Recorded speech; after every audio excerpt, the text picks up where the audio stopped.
Okay, so welcome to another sketchbook tour. I'm going to be combining another two this time because I didn't finish this one, and this one is a little shorter in general. So I thought I could maybe smash them together. So this should be number 9 technically, maybe like 9 plus. uh, this book is going to look familiar if you've seen some of my other videos. If you haven't, I'll put a little playlist thing somewhere. This was a book I think I got out of like TK Maxx. I thought they were really cool, and I used the other one in first year. This is one that I started sometime around the end of second year. So I'm gonna start with this one and put this little guy over here because there's not a lot in this one. It is a cool book, but I didn't do very much with it as per usual. I think I was kind of annoyed by the spine, and the pages have this coating on them that it was a little slippery for a pencil. You don't get a lot of grip, unfortunately. So I guess I had like a little thumbnail up here. I don't know if this was for a specific character or piece, but you know, I was working with construction, so that's something. This looks a little bit like Mystique to me, so maybe that's the vibe I was going with. Because if you don't know, I love Mystique dearly. A little tiger and Luja, I want to say, definitely from photo reference. Some pencil sketches. This is another photo reference. I think I must have been doing some life drawing online course thing. I'll put some censor on this. I'm sure we can't show that on a video, surely. This is a character that I love deeply from True Blood, and for some reason I can't remember his name.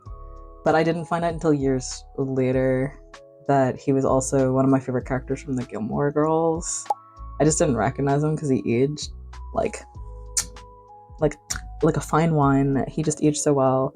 He's just beloved. I love him. He's very good. Some more tigers. I really like drawing tigers, and I think I just had like a big, soft, half blunt like 2B pencil that I just love scribbling with, and that's like you can see that a lot in these. I had this critique from my life drawing professor at uni who said that when I had 5, 10, 30 seconds to work on a piece, I did so much better than when I suddenly had a minute, 2-minute, 5-minute piece. Because I started to like really labor over little details, whereas when I had only a little bit of time, I was trying to make the most of it by getting the gesture and had a lot more freeness and movement. And when I had a lot of time, I was like doing this sort of thing where I was going really heavy on the pencil. I was like setting lines down wrong, like this tiny little finger. It's an index finger, it should be way bigger. I'm drawing the hard outlines on everything and like shapes wrong. Like there's no chin on this figure. The proportions are bad. Whereas this one, I think it looks like I took less time with it overall. It's still not perfect anatomically, but it's a lot closer, and there's a lot better flowing shapes in it. And I think that's something that I still think about now to this day. Like I got read in front of like 30 people in a very quiet studio, but like critique was valuable and it was right. I have like a little art club with my partner and some of our friends. We just meet up on Discord every Tuesday and spend the morning like drawing together before we start work. And some weeks we'll do hand drawing, some weeks we'll do gesture drawing, sometimes we do landscape studies. And I think the critique about having less time, because we do like class version on line of action, so we'll get 5-second, 10-second, 30-second, and then minute, 5-minute, 10-minute poses. And I think it still rings true now. I try to keep it in my head. Sometimes advice really sticks with you. I think this was the guy who played the master in Doctor Who, John Sims, and he was in this TV show called Mad Dogs that I got really into. It's on like Sky or something. Yeah, I just like his little face. It's very squinty. Some more tigers and whatever this is. It's an interesting face. But I still like the pencil work, you know? And some more photo studies. Looks like Charlie Coffee. I think like I was getting a lot more confident with lines. I think you can see that even just from the sketchbooks when I started, like the sketchbook of the same type that I did in previous video. I've started to have some more confidence and be what I want to make. I think this is the last thing I drew, which was just a horse. A very long horse. I got really into like, drawing centaurs on Instagram a while back there. I did some little centaur D&D cowboys because a friend and I were like talking about that concept. I'll maybe put those up because I really liked them and I had some interesting comments about them on Instagram. So yeah, that's that book. Relatively underwhelming.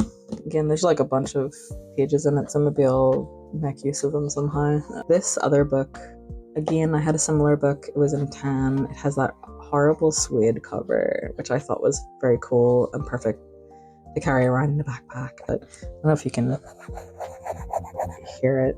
It didn't survive very well the 10 years it was in a damp box, but I did my best to clean it. It's again just from some art store in Cheltenham. I have some signatures here.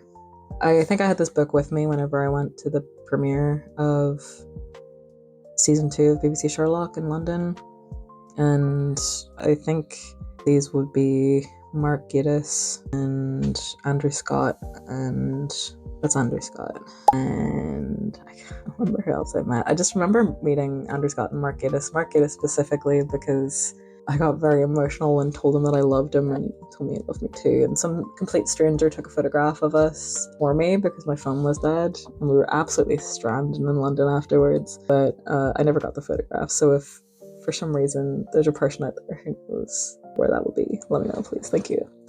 I remember, I don't know if it was this one or the previous sketchbook, but I think it actually might have been in this book. I started drawing like these tentacles, and I really loved how fun they were to like pattern and like, these little loopy trails. I might have drawn this on the bus when we were going to Berlin, but I just really liked doing it. This could be anything. A little watercolor tentacle with some bubbles and fun little lines. This might have been, we went to like a museum and I think it was in Chichester. Just had like a lot of Bronze Age stuff and built bronze wrong. It could be that trip. I'm not sure. These are just some little things that looked interesting around the museum. And some costume pieces there probably too. These are just little observations. Again, this was a book that was easy to hold this still so I can censor it. But this was a book that was easy to tack around in a backpack. So I had a lot of just observation sketches and some drawings of paintings. There's always the value, I think, even if it's a pencil sketch, and seeing how other artists choose to make marks. You can see that a lot of this is smudged really badly just from sitting in the horrible, horrible box that all my sketchbooks lived in for 2 years. Yeah, maybe this was Berlin. Although this time, it was just like a glass from the hostel that we stayed in when we were in Berlin, and I stole it somehow. My last night there, I was not sober.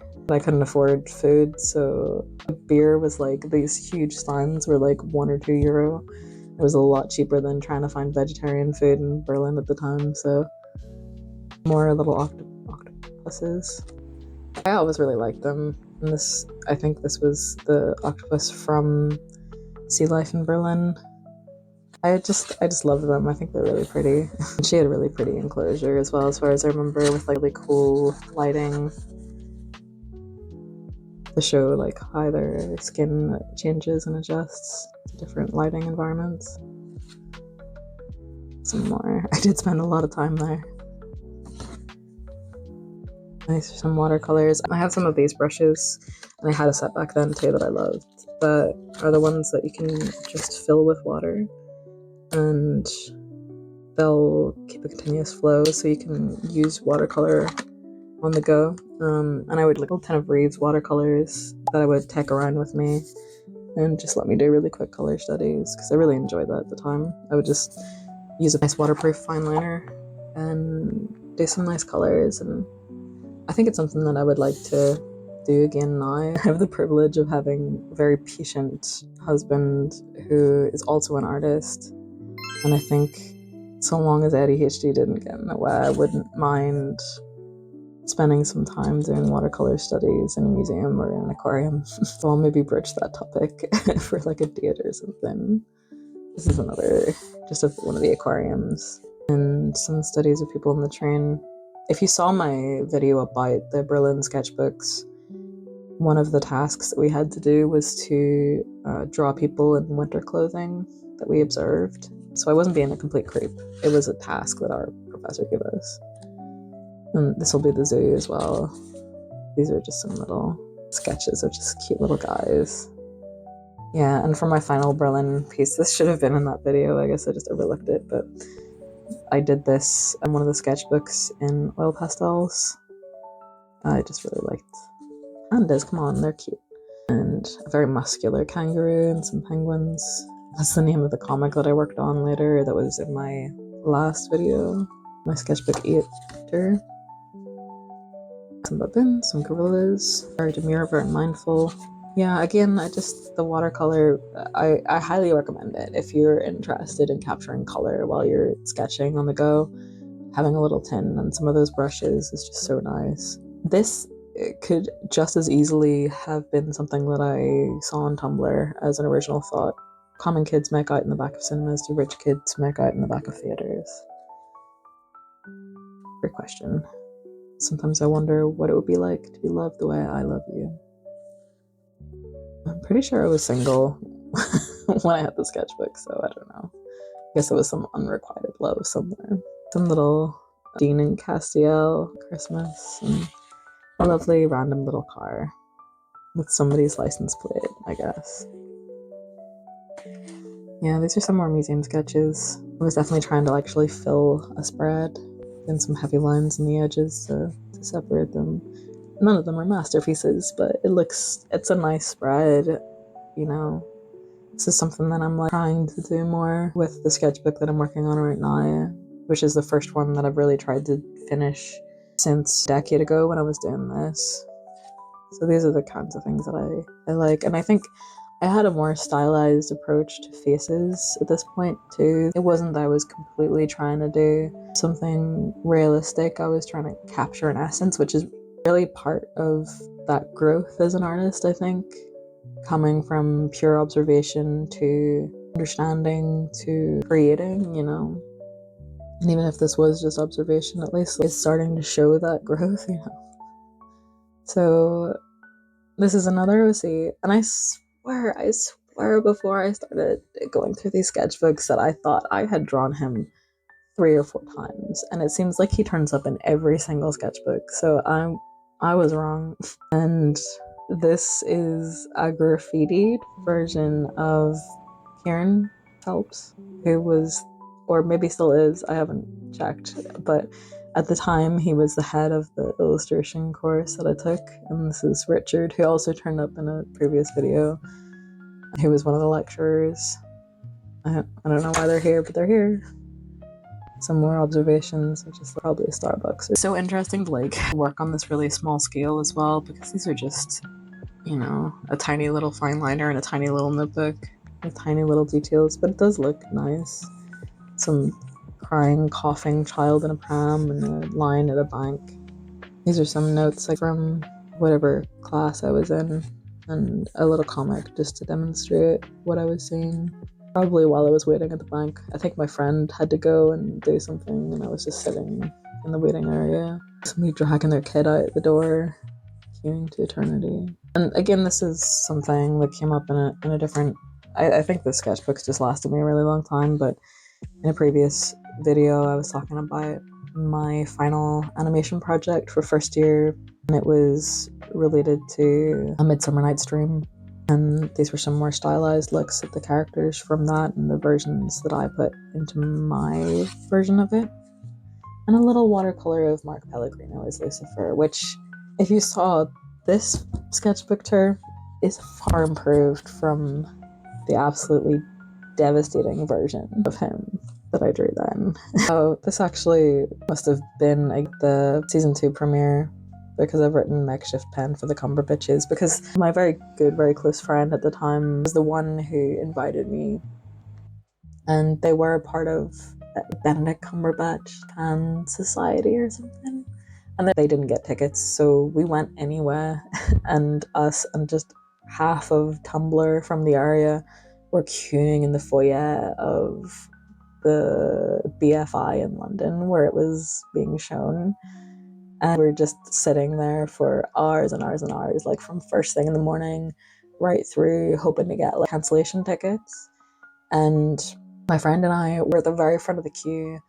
There was probably 20, 30 people behind us, and we were the last two to actually get tickets. And my friend swears up and down that they were tickets that were either his that he held back that didn't get filled, or that he just had, because he looked at the queue of people and gestured at it, and then somebody came over and was like, okay, you two, like, there's 2 more seats, you can go.